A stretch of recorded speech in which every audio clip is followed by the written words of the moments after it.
Boa noite. Tudo bom, pessoal? Boa noite. Cadê nossos colegas? Tudo ótimo. Boa noite Tudo para todo ótimo, hein? mundo. Beleza. Então, eu vou fazer aqui uma breve apresentação aqui do nosso webinar, né? Falar um pouquinho de qual é o plano hoje e logo mais passo a palavra para as celebridades que a gente convidou hoje, né? Então, 4 de setembro, infelizmente não é 1º de setembro, que aí seria uma data mais especial, mas dia 4 também estamos aqui falar de Omnichannel, né? Esse evento é mais um dos eventos que a FIA vem realizando aí durante a pandemia, né? Quando a gente se deparou com essa situação, a FIA encontrou nos webinários uma forma de entrar em contato com o público que se interessa por negócios, de compartilhar informação, de poder discutir os problemas que nós, como sociedade, estávamos enfrentando. Então, ao longo desses meses aí, nós, da parte de marketing, a gente organizou pelo menos uns 7, 8 webinários diferentes, com diferentes tópicos, e vamos continuar realizando, né, sempre com esse objetivo de discutir o que está acontecendo, colocar uma perspectiva da FIA, né, do conhecimento dos convidados sobre os temas e discutir como é que as empresas podem, né, se colocar diante dos desafios que apareceram aí desde março, né, quando começou a quarentena, março desse ano, né? Aproveitar esse momento para falar todos os participantes aqui, nossos convidados, todos fazem parte do curso que a gente está lançando, uma pós-graduação em marketing, gestão, estratégia e geração de valor.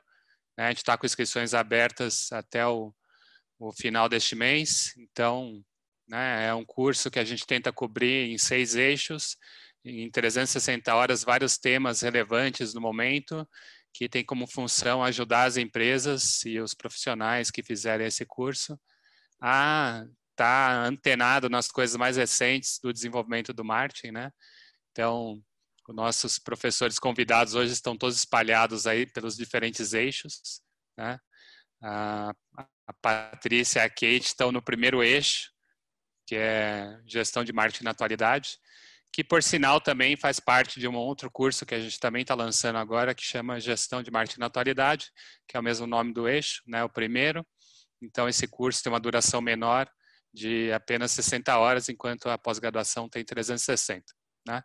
Então, é mais uma atividade aí que a gente tem feito para tentar trazer temas interessantes para os nossos cursos. Né?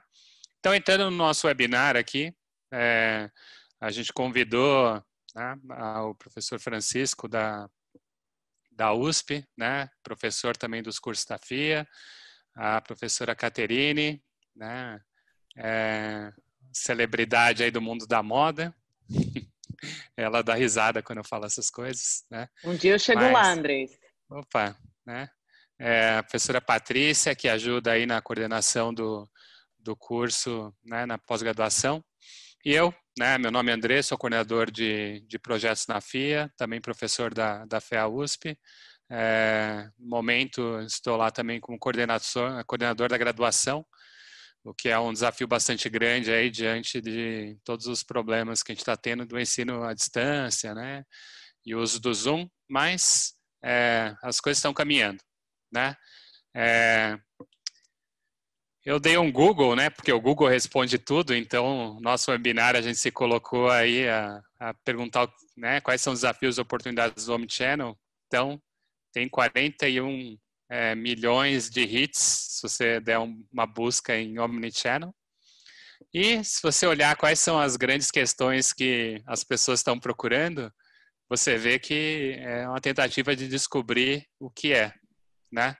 Então, eu vou passar a palavra aí para os nossos convidados, já com essa pergunta, então podemos começar aí com a Kate, né? O que é o Omnichannel e quem é a Caterine? Oi, pessoal, boa noite. Obrigada, Andrés e professora Patrícia, pelo convite. Boa noite a todos os presentes aqui.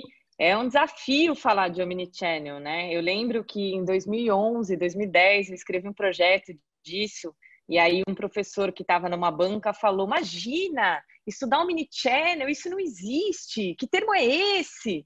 Então, ainda existe muita exploração sobre o assunto, né, Andrés? Talvez ainda não consentimentos também.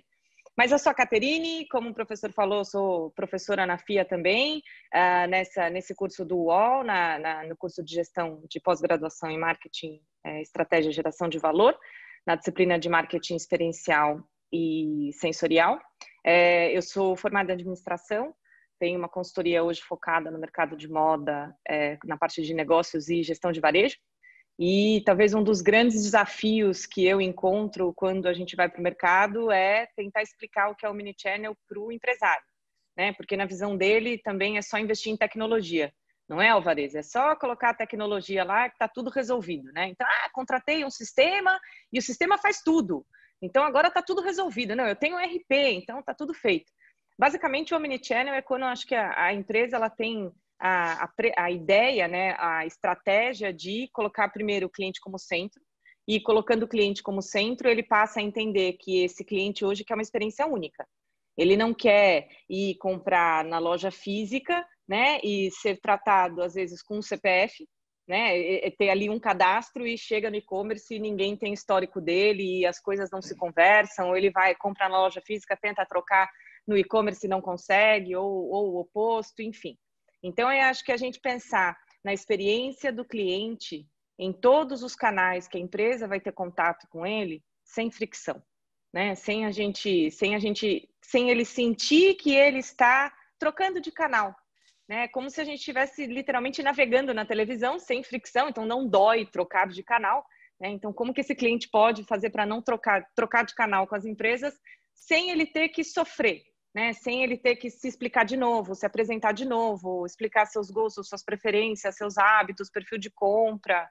Eu, como consumidora, sou consumidora de algumas empresas que se dizem omnichannel, né? Que elas têm, você entra, você vê todas as matérias que saem de varejo, nos portais, nos principais, né, no mundo marketing, falando, não, porque fulano é omnichannel, eu sou cliente dessa empresa. Quando eu vou no offline, na loja física, no shopping, eu falo, não, mas eu já compro no e-commerce. Ai, desculpa, os sistemas não são integrados. Eu falo, mas como assim? Não, mas e meu cadastro, e meu histórico de compra? Então, existe um mau emprego do termo, a meu ver, né, por parte de alguns negócios ainda. E, para mim, a definição, acho que é colocar o cliente no centro e pensar nessa experiência dele em todos os pontos de contato. Aí. Mas o mestre do assunto é o Alvarez aqui. Já que você citou ele, então, Alvarez, com você. A Kate me joga na fria, né? Aumenta a responsabilidade. Bom, primeiro, Andrés, obrigado pelo convite. É um prazer estar aqui conversando com vocês e trocando ideia com gente de um nível tão elevado. A Kate, a Patrícia, que eu conheço mais recentemente. A Kate eu conheço de muitos e muitos tempos atrás, né? Não vou contar que eu fiz a sua banca de graduação, né? De TCC, gente. De TCC, pois né? é. Então... Olha a minha honra em estar aqui falando com o professor, lado a lado. A honra é minha de ver você aqui, né? Nossa, que legal. Bom, eu sou professor da USP também, eu estou lá na ZL, na Zona Leste, no Campus Leste, da NAIASH, no curso de Marketing e no curso de Têxtil e Moda. E coordeno um centro de estudos e pesquisas do varejo, que tenho junto com outro professor lá. E, por sinal, a gente está agora, já temos a parte civil pronta, agora temos que sair por aí procurando quem quer participar. Se alguém dos ouvintes quiser, a gente está montando um Retail Lab lá, fisicamente, um laboratório de varejo. Kate, depois vou convidar vocês também para ir lá, né? E a ideia é justamente a gente desenvolver cada vez mais esses estudos, que é uma das minhas áreas de pesquisa. Né? Minha área de pesquisa começa com o trade marketing, gestão de vendas, que é account management, que são as 3 áreas onde eu tenho um livro em cada uma delas, né? São livros que eu lancei justamente para trazer os conceitos, e varejo, que ainda falta o livro, né? Mas ainda não perdi a esperança de chegar nisso.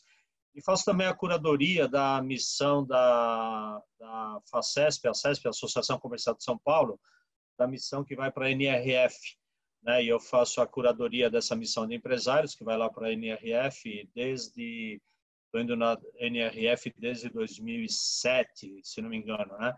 E aí é como eu acabo acompanhando todo esse processo e toda essa questão da evolução do varejo, que já vem sendo discutida há muito tempo, né? E que de tempos em tempos surgem esses nomes esquisitos que ninguém sabe bem o que é, né? O que significam. E é importante que a gente estabeleça, ainda mais que a gente está num meio acadêmico, né? Que a gente deixe muito claro o que é o que, né? Porque senão é o que a Kate acabou de falar, né? A gente ouve assim os absurdos, né? De repente todo mundo é omnichannel e tal. E a outra questão é que tratam o omnichannel como se fosse abrir uma nova aba no computador, né? Como se fosse uma coisa simples, né? Então, só resgatando rapidamente, né? E como é que a gente chega nesse omnichannel? Porque, na realidade, o omnichannel é uma evolução do varejo tentando se adequar a essa nova realidade do ambiente eletrônico, né? E, então, quando começou lá atrás, né? Começa o varejo eletrônico a ganhar força, tal, e desde a época já se entendia que haveria um choque entre o varejo eletrônico e o varejo físico. E na época se falava que o varejo físico ia morrer, né? Durante muito tempo, na própria NRF se tratou isso, né? E por que se falava isso, né? Tinha uma razão de ser, não era à toa, né? É porque se entendia o seguinte, que quem comprava no varejo eletrônico era o jovem, que era adepto à tecnologia e tal. E quem comprava no varejo físico era o mais experiente, não vamos chamar mais velho que pega mal, né? Era o mais experiente. E aí o experiente ia morrer antes e só ia ficar o varejo eletrônico, né? Bom, então daí começa essa separação. Quando as empresas começam a ir para o varejo eletrônico, elas colocam o varejo eletrônico totalmente separado do varejo físico, né? Em alguns casos, inclusive, né? E leia-se nisso lá atrás, né? O Grupo Pão de Açúcar, ele nomeia como representante do varejo eletrônico o diretor de tecnologia, para ver assim como se enxergava isso, né? Que na época, correto, porque se enxergava, varejo eletrônico era questão de tecnologia, a tecnologia que definia tudo, né? Bom, o que aconteceu de lá para cá, né? O que aconteceu em todo esse processo tal, né? Que a gente vai aprendendo e vai mudando. Na própria NRF teve muitas discussões sobre isso na época tal, né? Então, o que aconteceu? A primeira questão é assim, é que quem é o omnichannel não é o varejo, é o consumidor. O consumidor é o omnichannel. Então, nós não temos mais o consumidor que compra no varejo eletrônico e compra no varejo físico. Nós temos o consumidor que compra. E ele compra do jeito que ele quer, a hora que ele quer, como ele quer. Ele não está nem aí. Ele está agora... Antes, ele era limitado a horário e local para poder comprar alguma coisa. E agora ele compra 24/7 em qualquer momento, em qualquer lugar e de qualquer forma. E não está nem aí. Né? Para ele já acabou, e também já não tem aquela coisa da faixa etária, né? As pessoas mais experientes também compram, né? Também usam esse canal, né? Bom, o que acontece nesse processo, né? As empresas varejistas, elas têm dois setores claramente separados, o setor físico e o setor eletrônico, que não conversavam entre eles, ao contrário, né? Eles até competiam. O que na época, eu digo para vocês, eu não acho ruim, porque talvez se eu tentasse integrar na época o varejo eletrônico, que era um bebezinho frágil, ele ia morrer de inanição com os malvados do varejo físico. Então foi bom deixar ele separado para ele ganhar força, ganhar peso e tal, né? Mas isso era absolutamente separado nos varejistas, né? E aí vem o conceito inicial, quando se começa a entender que o varejo tem que atender ambos, que ninguém vai morrer e tal, né? Ainda se discute muito essa história, dá muita manchete falar que fechou loja, né? E coisa parecida, né?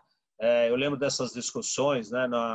Nas missões, né, que o pessoal falava, fecharam 14 mil lojas nos Estados Unidos, tal, né? Só que ninguém ia pesquisar, né? E eu, com esse vício de professor, ia pesquisar e falava, então, fecharam 14, pessoal, mas abriram 17 mil.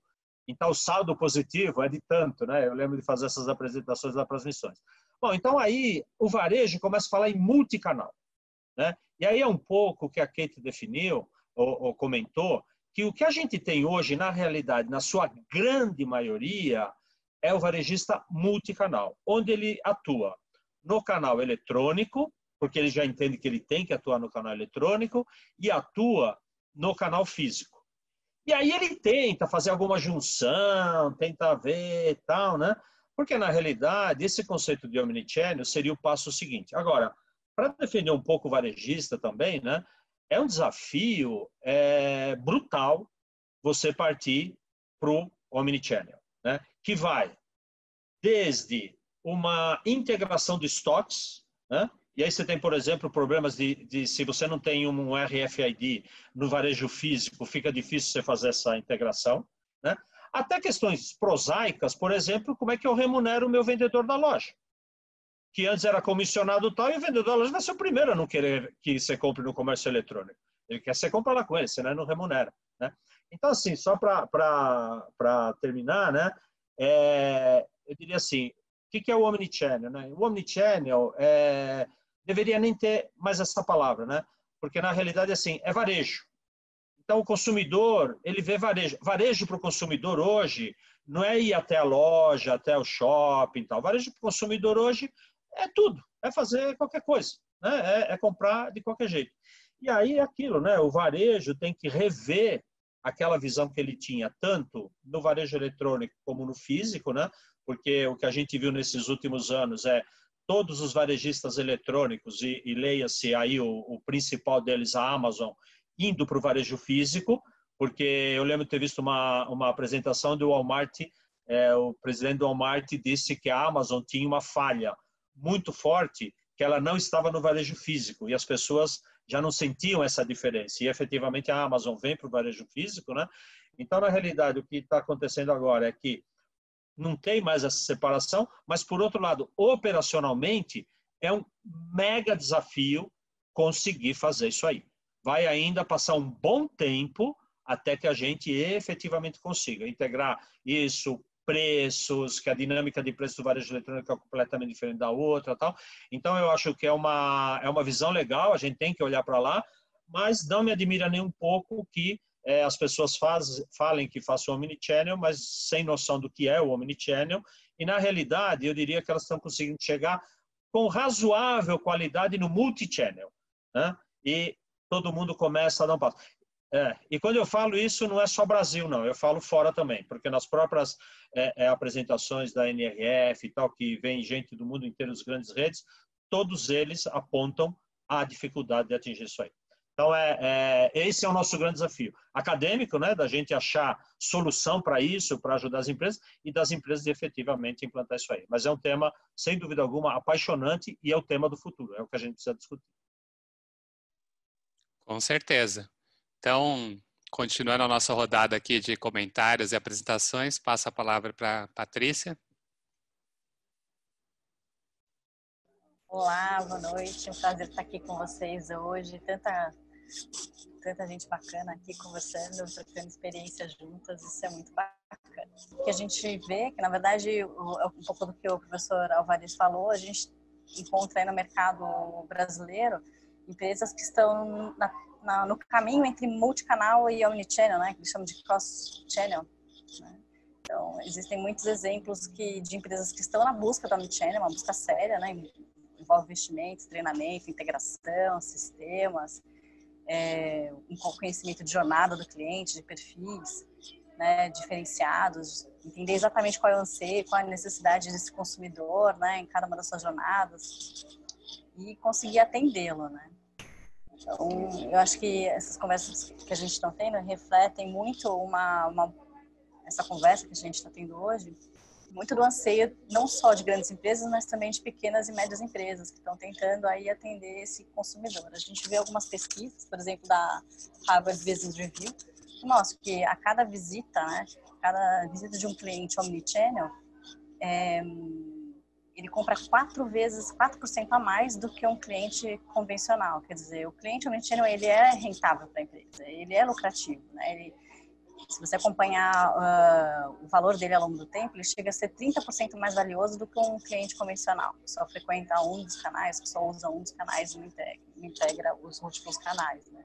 Então, por ser um caminho vantajoso, por ter se comprovado, né, o benefício de atuar dessa forma, é que essa busca, essa conversa de hoje, acho que é tão pertinente e tão relevante, né?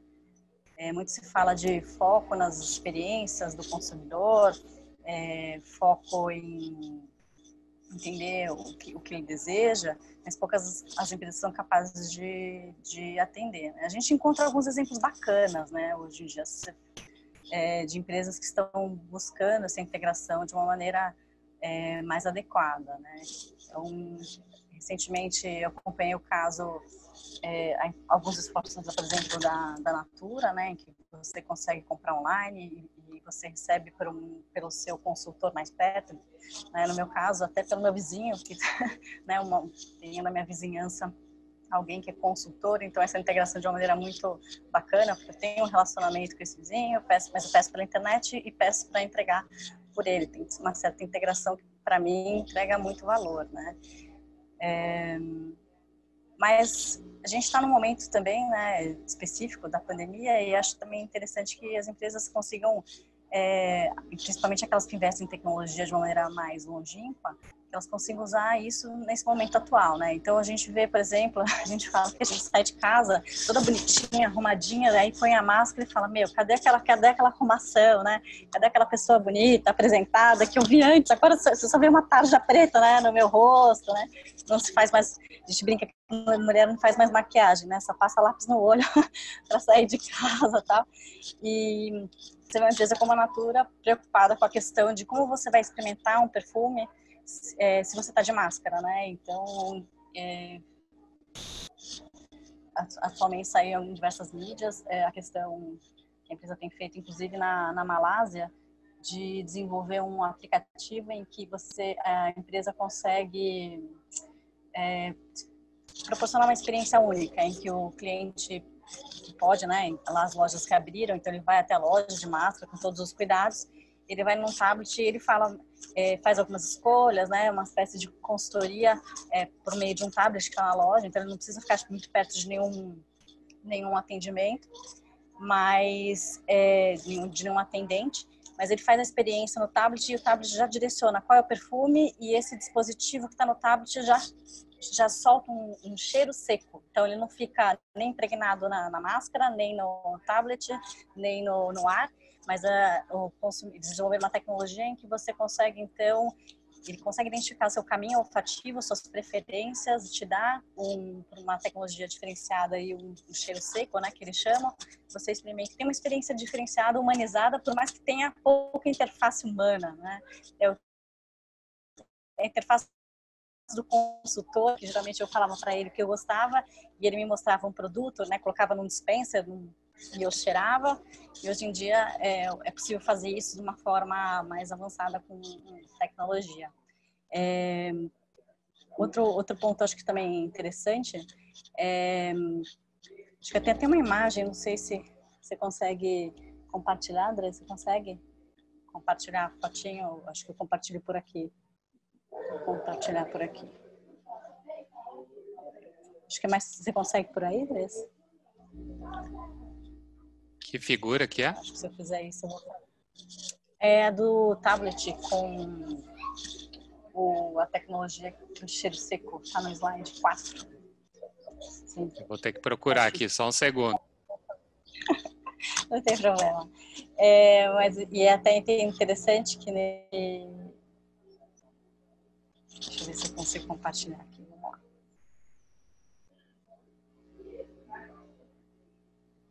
Acho que eu consigo. Enquanto isso, o pessoal está mandando as perguntas aí, né? Muito bem, já vamos começar a responder. Deixa eu só mostrar aqui. Acho que eu tô com... Bom, tem um videozinho. Como é que eu coloco minha apresentação aqui? Meu Deus. Bom, tudo bem. Vou colocar aqui um videozinho aqui dessa experiência de cheirar, em que não sei se vocês conseguem ver, tem bastante coisa bem interessante aí. Se você colocar em modo de apresentação, embaixo aqui. Aqui. Estava tentando lembrar onde era. Pronto, muito melhor, muito melhor. Se vocês conseguem ver, eu tirei o som, mas essa experiência de uma loja lá no ambiente da Natura da Malásia. Então, tem um aplicativo em que o consumidor responde um quiz e sente aí o cheiro do seu perfume, do seu caminho olfativo aí preferido, né? Acho que tem... e, além disso, a questão da integração, né? Da experiência do ambiente físico e do ambiente digital, né? Então, por mais como a experiência dos consumidores da Malásia é nova com a marca, né? A marca é recente nesse mercado. Então, às vezes, para falar o que significa a Amazônia, às vezes uma experiência muito longínqua para eles, e eles trazem também essa experiência para o ambiente loja através de aí, uma experiência de realidade aumentada, né? Então, tem a questão do óculos, aí, por exemplo, tentando causar um impacto diferenciado aí junto ao consumidor. Bom, só alguns exemplos aí de empresas buscando inovar aí no foco no cliente, de experiências diferenciadas. Muito bem, acho que ótimos exemplos aí para a gente entender um pouquinho mais. Eu vou passar aqui para pegar aqui algumas perguntas que o pessoal já está fazendo, né? A gente tem aqui alguns comentários. O Hugo falou que a questão da tecnologia, o quão fundamental ela é para implementar o Omnichannel. Eu vou juntar isso com outra pergunta, que qual que é a possibilidade que um pequeno, né, uma empresa pequena, uma empresa menor, tende a implementar esse tipo de estratégia, porque muitas vezes a gente fala de grandes empresas com volumosos orçamentos que conseguem, né, ir para o encontro lá em Nova York, acompanhando o professor Alvarez e trazer as tecnologias mais recentes. Mas a empresa pequena tem algumas limitações, né? Então, vocês acham que é possível implementar isso, e qual que seria o papel da tecnologia nessa coisa toda? Eu falo. Bora lá? Tecnologia é fundamental, né? Eu até estava conversando com um cliente que está num projeto novo aí. Ah, tá bom, eu quero ter revendedora, eu quero ter e-commerce, eu quero ter loja física. Então a gente nasce com RP. Se a gente não nascer com RP, investe agora em tudo integrado, porque depois o barato sai caro, né? Então, o custo acho que maior também para essa transição toda, né, Alvarez, para você conseguir integrar principalmente os sistemas em tecnologia, né? É impossível não falar de multicanal e não falar de tecnologia, né? A tecnologia é a ferramenta essencial, né? Sem tecnologia... Bom, você já começa com a tecnologia, porque justamente o Omnichannel, ele parte da integração do comércio eletrônico, que só existe com tecnologia, né? Então, obviamente, toda a questão... E esse talvez seja o grande desafio, o investimento necessário em tecnologia para poder chegar nesse ponto. Então, também não basta só investir em tecnologia, tem que investir em cultura, treinamento das pessoas, tem que investir em processos, modelos de trabalho, como eu falei antes, até questão de remuneração, até questão, por exemplo, que se mede quando é multicanal, você mede quanto que eu vendi pelo canal eletrônico, quanto que eu vendi pelo físico. No Omnichannel você já não tem isso, porque o pedido... O buffer é um só. E a missão foi integrada, tirou do estoque da loja, mas comprou na loja. Agora se fala muito na gôndola infinita, né? Que eu não tenho o produto na loja, mas me permite, integrado com o Omnichannel, fazer a entrega imediatamente, né? Então, a questão da tecnologia aí é essencial e investimento grande, né? Por outro lado, né, quando se fala em pequeno varejo, que foi a outra pergunta, né, o pequeno varejo tem problemas menores do que o grande varejo também, né? Então, se eu estou falando, por exemplo, que eu tenho 400 lojas no Brasil, né, li agora recentemente um projeto da ReHap de andar na direção do Omnichannel, onde ela vai fazer cada loja dela ser um mini CD, etc, etc. Tá? Não, então, aí, obviamente, o investimento é gigantesco em tecnologia, ela vai ter que, provavelmente, ir para um RFID nas etiquetas para poder saber que aquele produto está lá, né? Porque Uma coisa é o que está registrado no estoque, outra coisa é o que tem fisicamente, né? Exatamente. Então ela vai ter que ter esse negócio de RFID e tal, e é um mega investimento. Mas se eu pegar uma loja de brinquedos, por exemplo, sei lá, está em São José do Rio Preto, né? Alguém de lá, é a turma que eu conheço, né? E que atende o pessoal lá em volta, tal, né? Ele pode atender por um Facebook, pode atender por um Instagram, ele coloca lá o produto, fala que custa tanto, manda com moto na casa da pessoa e a pessoa vê se gosta ou não gosta, você manda até 2 modelos, ela escolhe aquele que gosta, e isso é um omnichannel também, uma pessoa fala e diz, olha, a reserva que eu vou passar aí e vou comprar, né? Então, de novo, né, a gente tem que olhar o omnichannel sob o ponto de vista do consumidor. E aí, fazer adaptação para cada um deles, né? Então, uma pequena loja, eu acho que é mais a questão cultural de olhar para o negócio do que propriamente a dificuldade, porque hoje tem instrumentos, tanto que na pandemia aí, em uma semana, estava todo mundo via WhatsApp e tal, se virando. WhatsApp Business. Exatamente, se virando. Então dá para fazer também, mas o importante é entender isso daí, né? Eu criei uma frase parodiando uma música, que eu nem lembro qual que é também, que fala assim que o poeta tem que ir onde o povo está, né? E aí eu falo assim, o varejista tem que ir onde o cliente está. Acabou aquela história de abre a porta da loja e fica sentado esperando. E fica esperando. Onde o cliente está. E aí, tanto faz o grande como o pequeno. Eu diria até que, nesse sentido, talvez o desafio do grande seja até maior do que o desafio do pequeno. Alvarez, você acha que nessa tua fala, agora me deu uma ideia, você acha, então, que o Omnichannel ele é muito mais uma questão de jeito de fazer do que o quanto você vai investir? Porque o jeito de fazer do pequeno, né, ele conhece o cliente, ele vai fazer o controle no Excel ou, né, no papel lá, no caderno dele, mas é um jeito de fazer, né? A equipe dele toda está pensando no cliente. Quando você vai para uma grande empresa, como é que você faz? Você consegue fazer com que o cara da logística tenha a mesma, né, o mesmo pensamento de experiência única para cliente do que o cara que fez atendimento no e-commerce. Então... eu acho que aí, de novo, vem essa coisa cultural de entender o negócio de uma forma diferente, né? Então, por exemplo, como é que eu entendo a loja? Bom, eu abro a loja, tem até essa frase que se usava, né? Abre a loja, você está bem localizado, tanto que é location, location, location, né? Eu escrevi um artigo que eu coloquei location, location, location, agora é logistics, logistics, logistics, né? Então, você abria a loja e ficava esperando. Eu fico lembrando, né, quando a gente passa domingo à tarde, passava, né, são coisas antigas que a gente tem na memória, né, passava domingo à tarde no shopping, né, e via aquela loja com aquele vendedor arrasado ali, coitado, né, fazia 3 horas que ele estava lá dentro e não entrou ninguém na loja, né. Então tem que mudar esse conceito.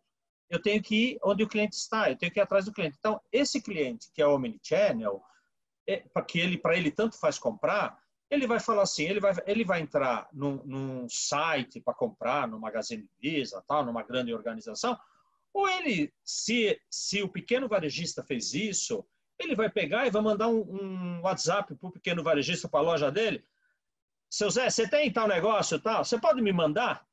E o cara manda, e depois ele até esquece de pôr a nota dentro do carrinho, mas ok, isso aí são outros 500.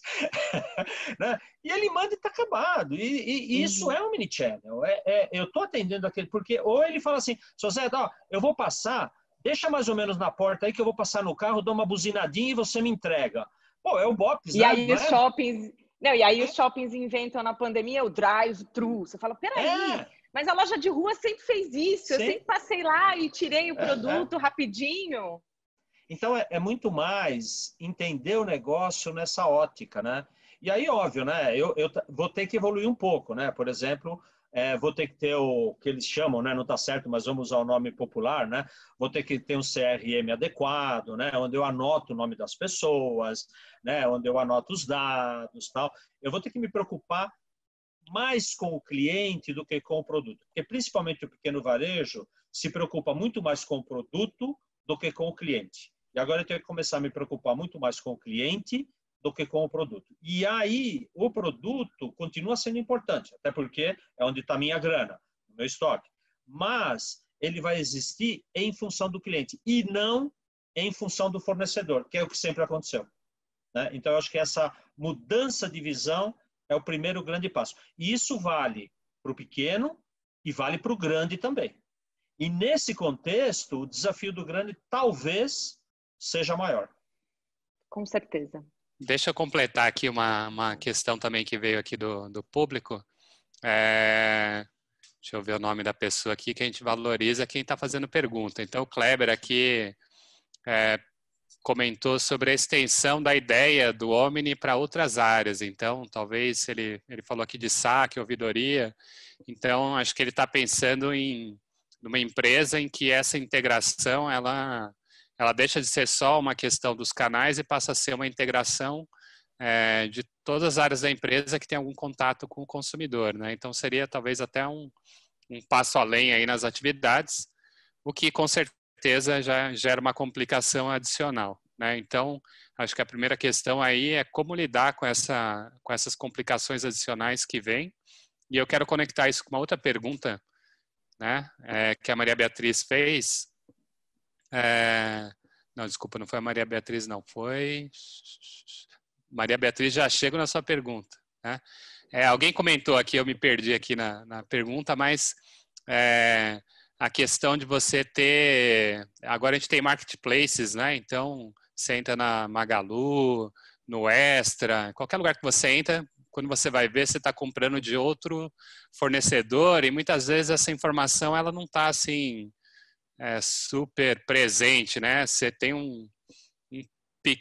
uma letra miúda que fala que você está comprando de outra pessoa.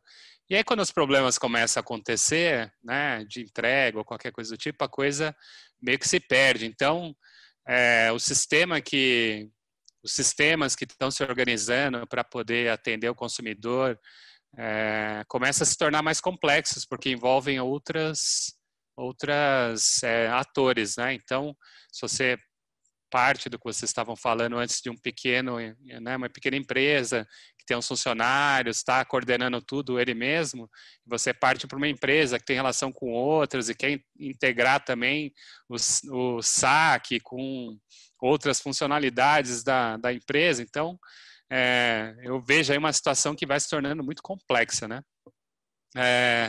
Aí a minha pergunta em cima disso tudo que tipo de profissional que vocês acham que está preparado para lidar com isso? Que curso que uma pessoa que vai lidar com essas questões teria que fazer no sentido, sei lá, da graduação? Que experiência? Então, você vai buscar alguém para cuidar disso? Onde você acha essa pessoa? Só pergunta fácil. Pergunta de $1 milhão, né, Alvarez? A gente pode colocar a conta bancária aqui depois, que essa daí é de 1 milhão, hein? As que eu tiver em lista, eu vendo. Andrés, eu acho que tem um ponto que o Alvarez já colocou aqui, que é basicamente a questão, né, quando a gente fala dessa grande empresa, e grande versus pequeno. Então, primeiro, a empresa decidiu ter multicanais, né? Ela já entendeu que só um canal não basta. Como a gente viu, a Amazon indo para o off, né? Então só o on não é suficiente, eu preciso ter algum touch point com o consumidor no offline. Então, é decidida a multicanalidade? Então, a meu ver, principalmente no meu segmento de atuação da consultoria, que é moda, precisa ter uma mudança de dentro para fora. Essa mudança ela demora muito tempo, porque é uma mudança de mindset.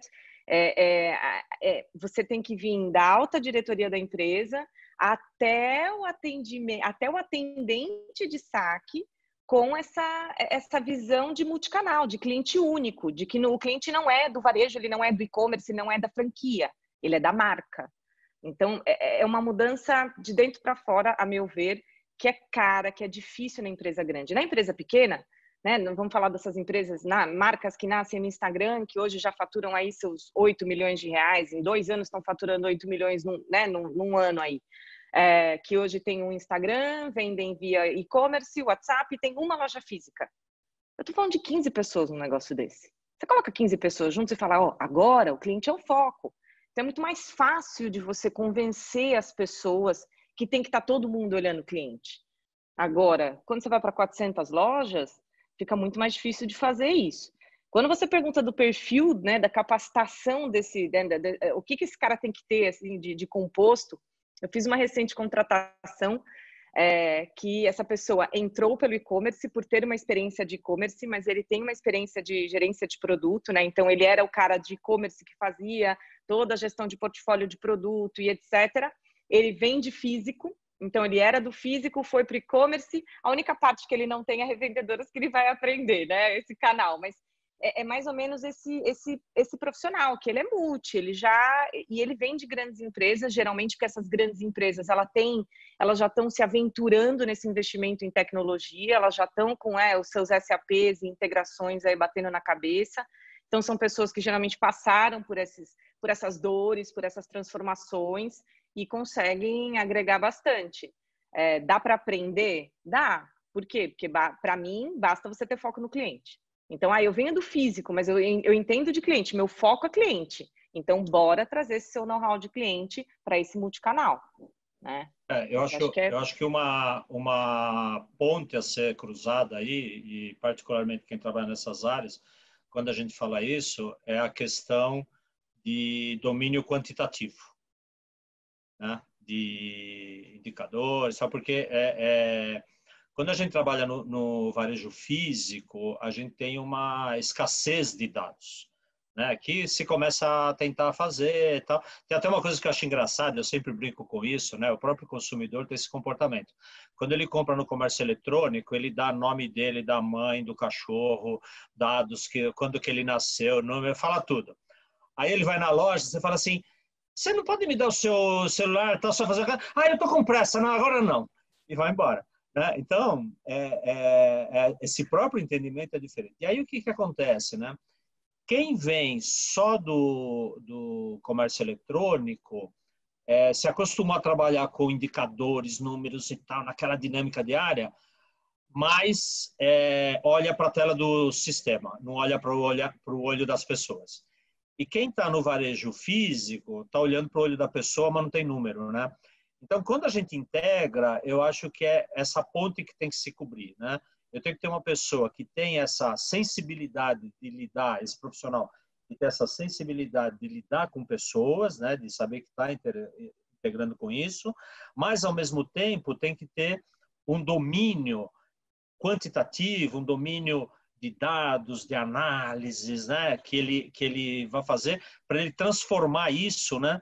Em pessoas, né, para poder fazer essa interação, né? E uma visão mais ampla, porque o que acaba acontecendo é que quando eu trabalho em um ou em outro, eu tenho menos variáveis para lidar. Quando eu junto os dois, a quantidade de variáveis aumenta muito, né? E aí, então, eu tenho que ter essa visão mais ampla. Por exemplo, uma questão essencial e que ganha uma nova dimensão hoje em dia cada vez mais forte, né? É a questão de logística, que a gente em marketing e vendas, tá? A gente deixava para aqueles caras do armazém lá, né? É aquela turma lá que a gente xingava, pô, mas esses caras atrasam, que saco, né? E a gente só ia lá para tentar dar uma pegada nos caras, né? E agora não, né? Agora a logística virou estratégia, né?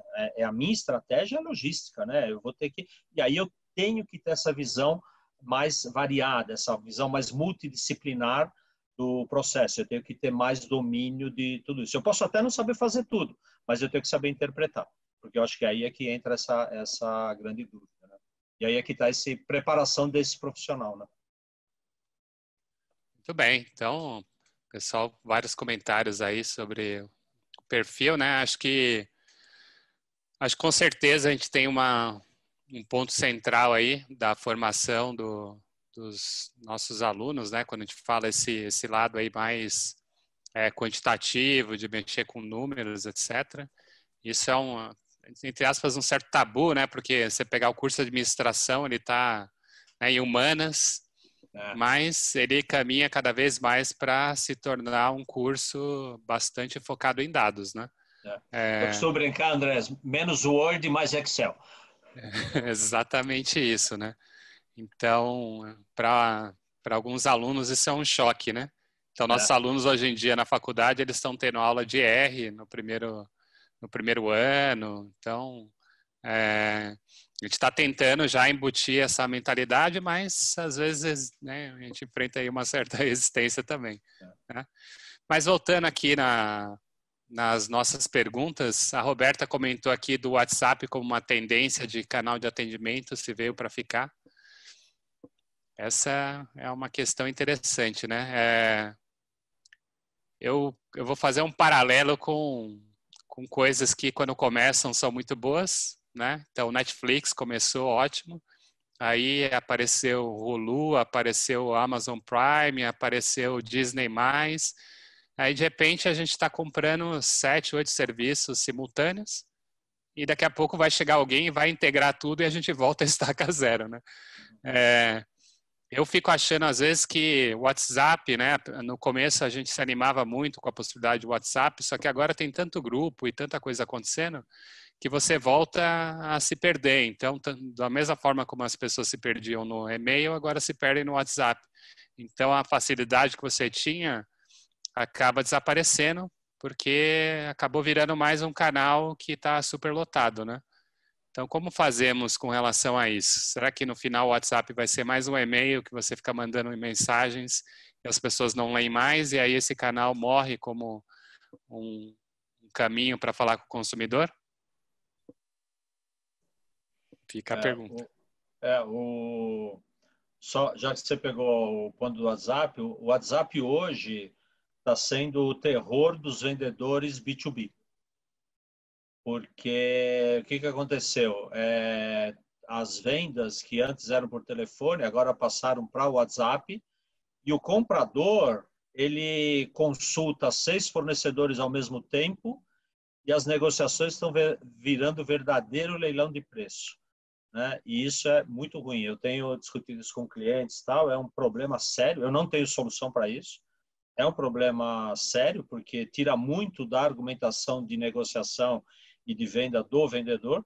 Por outro lado, aumenta muito a produtividade do comprador, que agora ele consegue falar com interagir com 5 pessoas ao mesmo tempo. Então, o que ele ia levar a manhã inteira para fazer, em meia hora ele resolve e passa para a próxima, né? Então, são coisas diferentes. Vai ficar, não vai ficar? O que eu sei é o seguinte: ele traz uma facilidade. Por outro lado, é o que você falou, Andrés, ele, à medida que vai ampliando demais, tal, ele pode trazer algum inconveniente, mas não está fora. Por exemplo, no B2B, se o WhatsApp é comum ficar muito lotado, né? Começar a ficar confuso, como você citou, não está fora de criar um WhatsApp B2B, por exemplo, para lidar entre empresas, tal. Que sob o ponto de vista de vendas é ruim. Né? Com certeza. Mas eu acho que pelo menos nesse primeiro momento o WhatsApp vai continuar tendo esse papel dele, vai continuar forte e é uma facilidade, né? É uma facilidade.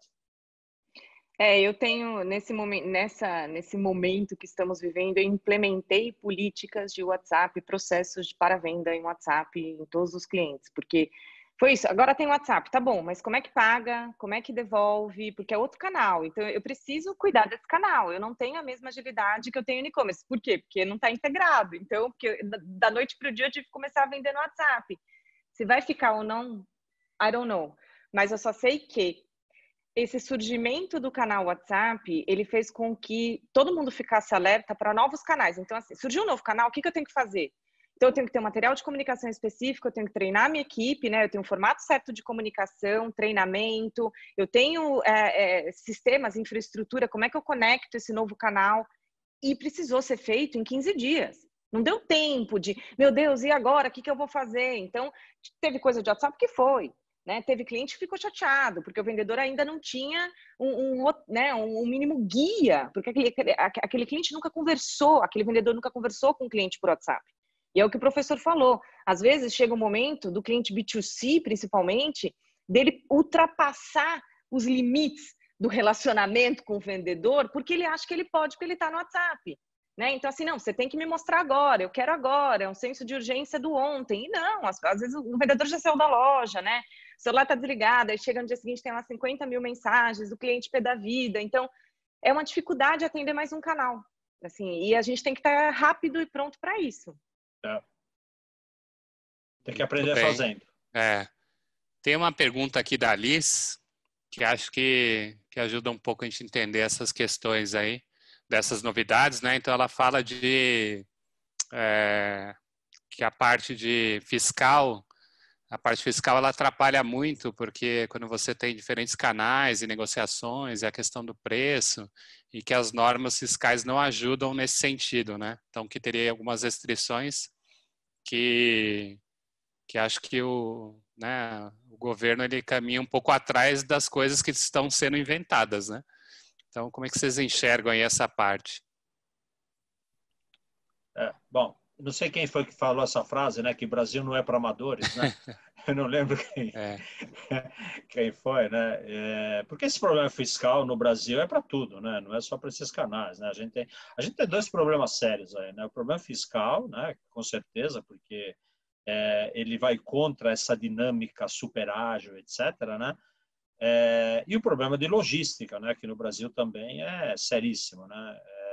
Para a gente poder cumprir isso, né? Tem essa questão da lei da proteção dos dados, que agora está para ser aprovada. Vamos ver que efeito isso vai ter, né? Isso daí pode afetar bastante todas aquelas ações de pegar leads e tal, e de acompanhar esses consumidores, né? Mas é o que a gente vai ter que lidar. Agora, assim, né? Não poder ficar olhando para isso. É mais uma pedra no meio do caminho. A gente tem um monte, né? E o pior é assim, essa daí não vai dar para tirar. Então, ó, faz desvio. Desvio quando eu falo, tá? Que todos me entendam, legais, né? Que ninguém entenda o que eu estou dizendo aqui para fazer gambiarra, né? Não, faz desvio legal, dentro da legalidade e tudo, né? Desvio que eu digo, saiba que você tem esse problema, e que vai fazer, né? Nos Estados Unidos está a grande briga agora, o Walmart entrou nisso também, né? Lançar o Prime dele de entrega agora já não é entrega em 24 horas, entrega de menos de 24 horas, né? E eu costumo brincar que no Brasil, se a gente conseguir fazer a entrega de menos de 24 dias, já é bom, né? A gente já fica bem feliz, né? Dependendo de como a gente está comprando. Mas é aquilo, está dentro da nossa realidade. É mais um problema que a gente vai ter, mas que é aquilo, né? Não adianta a gente ficar gastando muito tempo com um problema que a gente não tem como resolver, está fora da nossa mão. Então, esse é um problema, o que a gente faz a respeito? Eu vejo por aí. Mas, com certeza, se a gente for comparar com outros países desenvolvidos, isso para nós vai ser um setback, vai deixar a gente para trás, nós vamos ter que fazer muito mais esforço. E com no certeza, projeto né, nessa tentativa de projeto multicanal, ter essa pessoa de fiscal e financeiro do lado, porque para justamente falar, aqui dá, aqui não dá, né? E orientando aonde dá para desviar das pedras, que elas estão aí. Só para justificar, né? A maluquice que é esse negócio de ICM em cada estado, e quem trabalha com distribuição trabalha com atacado, né? Tem gente só especializado para saber da onde vai sair a nota, né? De que lugar sai a nota, e assim, né? O resultado não é pequeno, né? Às vezes você vê o cara e fala assim, mas não tem a menor lógica o cara ter um depósito aqui, né? E aí aquilo, né? Que é louco no Brasil, porque em nome de atender essa determinação legal, para você ter um resultado melhor, você gasta mais combustível, você gasta mais pneu, você gasta coisas reais para poder economizar em coisas que não são reais. Isso é uma maluquice do Brasil, mas aí eu acho que nem vale a pena, se a gente for conversar por aí, meu Deus. Né? A substituição tributária, isso é Brasil. Brasil não é para amadores. Isso aí já é o tema de um webinar inteiro, né, para a gente falar. Aí e esse eu não quero participar. Isso é muito chato. Embora com necessário. Certeza. Eu estou vendo aqui no QIA, não sei como aparece aí para vocês, mas para mim o Zoom está em inglês, né? Então, questions and answers. Nosso público aqui foi para uma vertente aí da tecnologia, né? Então, falando do inteligência artificial, bots, automação. O Lúcio comentou aqui, né? Acho que os bots seriam uma oportunidade para você trabalhar o atendimento ao consumidor, mas não sei se vocês enxergam que tem alguém que está conseguindo fazer bom uso dos bots ou ainda está engatinhando. Eu não tenho nenhum exemplo assim que eu possa destacar. Vocês têm?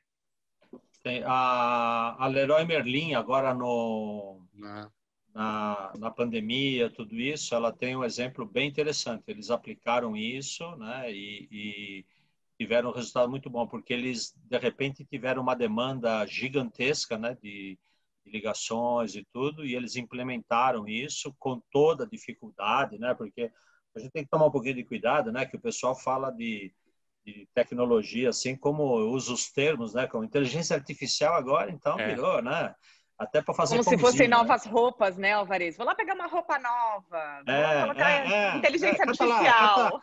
Vê lá no cabide o que tem e traz, né? Não. Então, assim... Machine learning. Então, beleza, né? Então, assim, tudo isso porque, por exemplo, quando a gente fala dos bots, né? O que você tem que ter? Primeiro, você tem que ter um Big Data, né?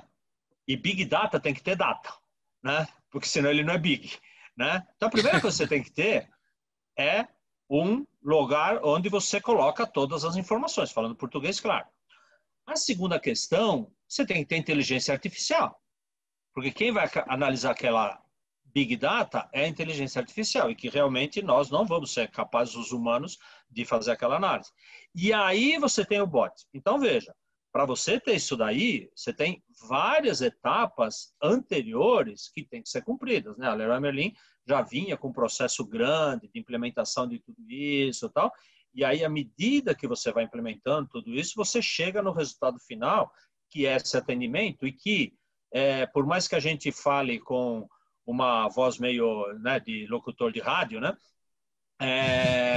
esse bot consegue te atender melhor, se a base de dados estiver bem estruturada. Né? Ele faz um atendimento. Inclusive, agora, só para complementar, eu estou lembrando agora do caso, eles usaram o bot para os próprios funcionários, para atender as dúvidas dos próprios funcionários. É um caso bem legal que eles fizeram.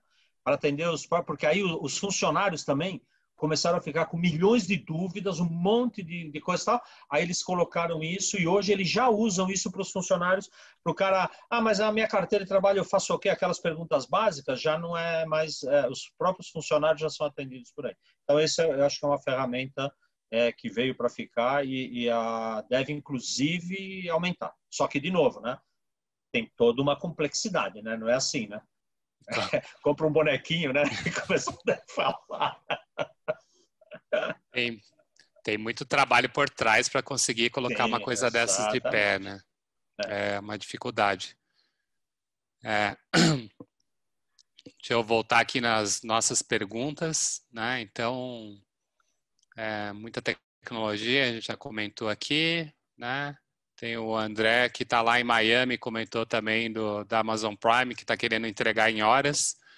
Em horas, no Brasil, acho que é um pouco mais complexo, mas a gente já falou sobre isso. Mas é realidade, Andrés. A Mari entrega em horas no Brasil, né? Então, assim, mas aí a gente entra nas empresas onde já há uma 100% de integração, um CD incrível, todo automatizado, com RFID espetacular, com um pool de transportadoras, né, ou de empresas, de logística, onde você coloca lá o pedido e daqui 5 minutos tem 15 motos para vir retirar o pedido, a encomenda, que funciona perfeitamente. Então, há sim casos bons, mas caros, né? Não, estruturas bem grandes aí. Vocês acham que é mais fácil quando a empresa já nasce com essa perspectiva do que transformar uma? Porque eu vejo aí que tem uma parte cultural, de alteração do jeito de trabalhar, né? Pelo que vocês comentaram, que talvez uma empresa que já nasce com essa perspectiva de ser omnichannel, o caminho das pedras é um pouco mais tranquilo, né? Porque já está na cultura de quem iniciou a empresa. O que vocês acham? Sei lá, em termos de cultura, porque quando a empresa que nasceu puramente digital, né, aquilo que eu comentei antes, quando a gente vê os exemplos das empresas digitalizadas, né, que nasceram digitais e vão para o ambiente físico, né, elas apanham um pouco também, né, nesse ambiente físico, né, mas assim, se eu fosse chutar, eu diria que talvez seja mais fácil, né, diante de toda a complexidade que a gente falou, eu aprender o que eu não sei sobre o ambiente físico do que aprender o que eu não sei sobre o ambiente digital. Sobre o digital. Eu acho que é mais fácil. Eu preciso dos dois, mas assim, eu acho que é menos complexo eu aprender sobre o físico do que o físico aprender sobre o digital. Mas é uma impressão, aí eu não posso, não banco isso aí, né? É mais uma impressão que eu tenho, né? Olhando assim. Mas é uma boa pergunta, eu nunca pensei nisso, para dizer a verdade. Há uma letargia, né, das empresas, dos varejistas físicos em quererem fazer essa migração. E aí, pelo menos aonde, né, na moda de novo, tá lá em cima, tá na primeira cabeça. Aquela cabeça não pensa cliente, aquela cabeça ainda tá na loja, ainda gosta de ir para shopping, ainda gosta de negociar, ainda gosta de comprar produto no Brás porque é oportunidade, colocar na loja para vender. Então, enquanto essa cabeça tiver esse pensamento de produto e transação, é muito difícil, Andrés. É que a gente na tem minha que cabeça ver, mesmo. É que a gente tem que ver, né? Porque assim, se a gente se coloca no lugar do dono, né, ou do gestor, né, ele está fazendo o que ele sabe fazer. A hora que você fala para ele ir para outra área, aquilo para ele é uma coisa, sabe? Então, assim, quanto mais ele puder segurar e se concentrar naquilo que ele sabe fazer, mais ele vai ficar ali. São poucos aqueles que vão realmente se aventurar para esse novo conhecimento. Porque se a gente olhar, né, você sair do físico pro digital, traz uma série, que não são difíceis, né? São muito técnicos, tal, né? Às vezes o pessoal fica falando de marketing digital, né, que agora virou essa bobagem aí, né, de reduzir marketing ao funil de vendas digital, né?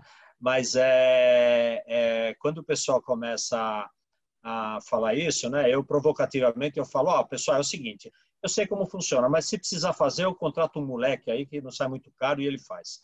Tá? Porque no fundo é técnica, é processo, tal. Agora, a parte de inteligência, você precisa entender as interações, mas você não precisa saber fazer, porque a parte de inteligência está acima disso, está acima de ficar lá com o Google e os indicadores do Google, e se é orgânico, não é orgânico, e toda essa parafernália. A gente tem que saber que funciona, mas não precisa saber fazer, porque o que você precisa acima disso é um ser pensante que pensa isso integrado. Agora, esse dono de loja, ele não tem tempo de fazer o que a gente que é privilegiado faz, ler, pesquisar, etc, né? E aí talvez esteja o nosso papel, né, como academia e tal, de levar esse conhecimento mais estruturado para ele, né? Eu acho que aí é um papel importante nosso, né, de levar esse conhecimento de uma forma mais estruturada para esse cara, né?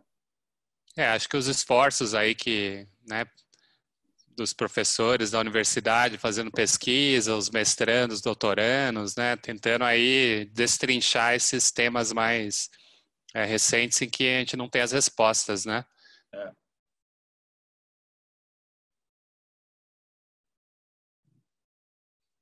Ih, será que o Andrés travou? Acho que o André travou. Acho que o Andrés travou. Vamos ver se ele volta aqui. Se ele não voltar, a gente fica conversando.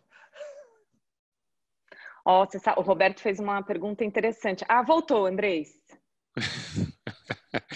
Deu uma quebra na internet aqui, né? Não vou falar qual empresa que fornece o serviço, mas...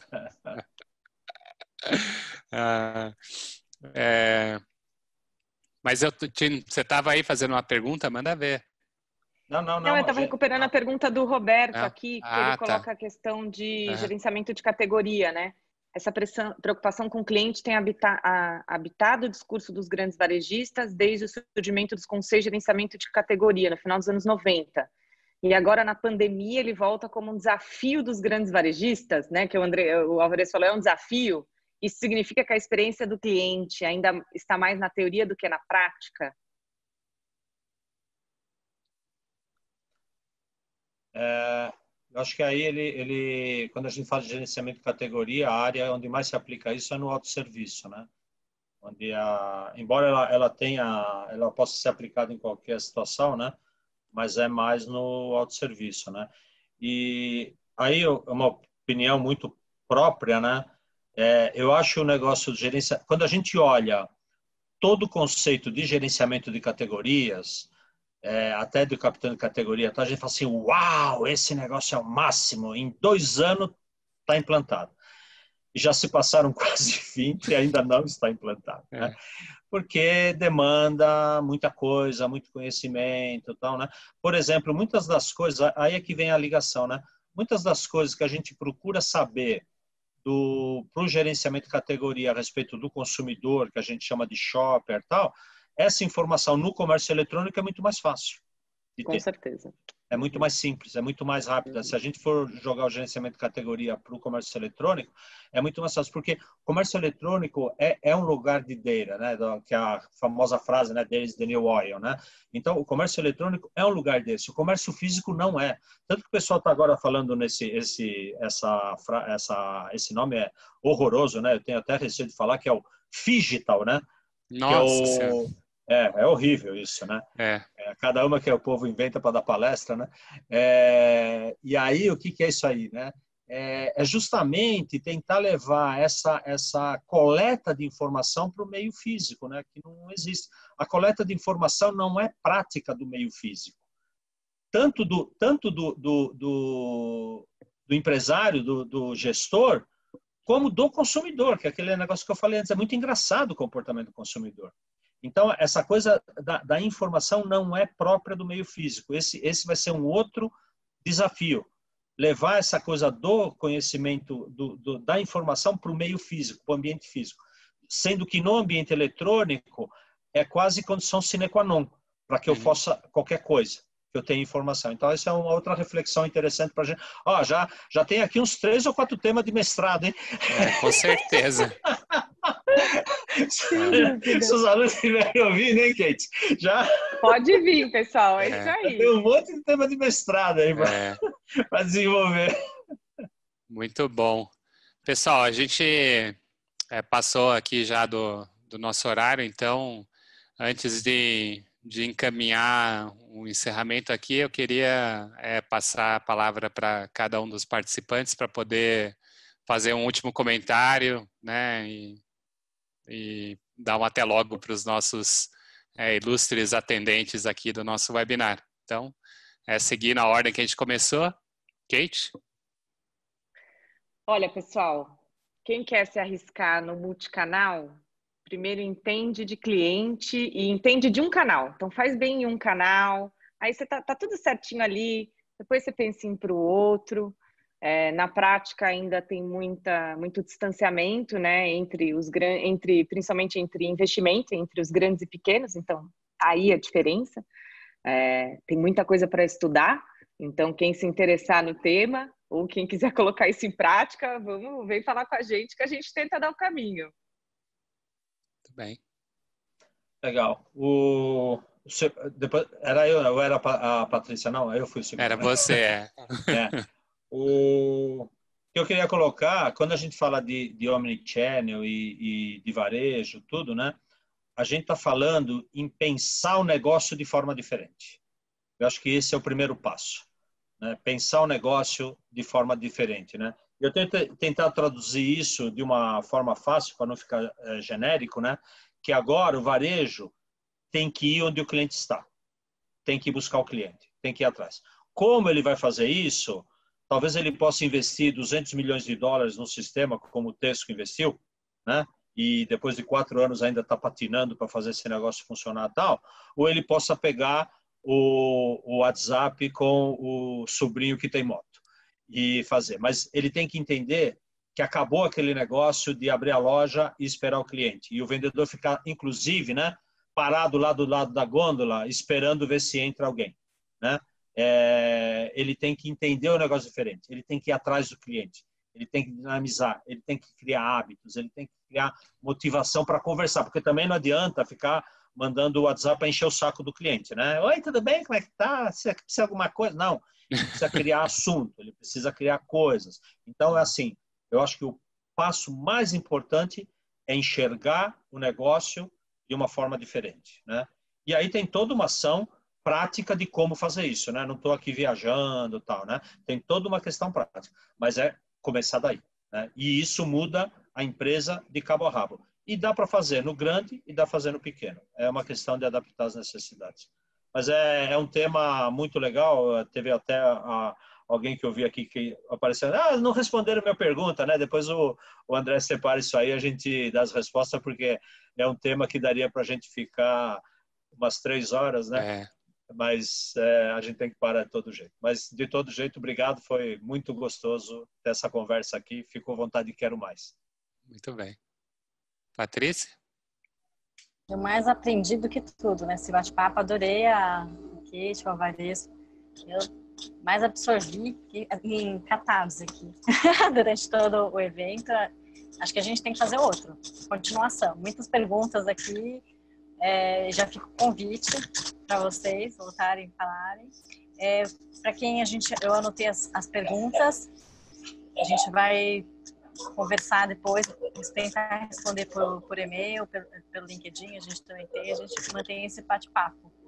Queria agradecer a presença de todos e eu passo a bola para o Andrés. Vou voltar aqui na minha apresentação, né? Então, tem aí, para quem tiver interesse, né, aprofundar as discussões, né, os nossos professores estarão aí ao longo das disciplinas da nossa pós-graduação.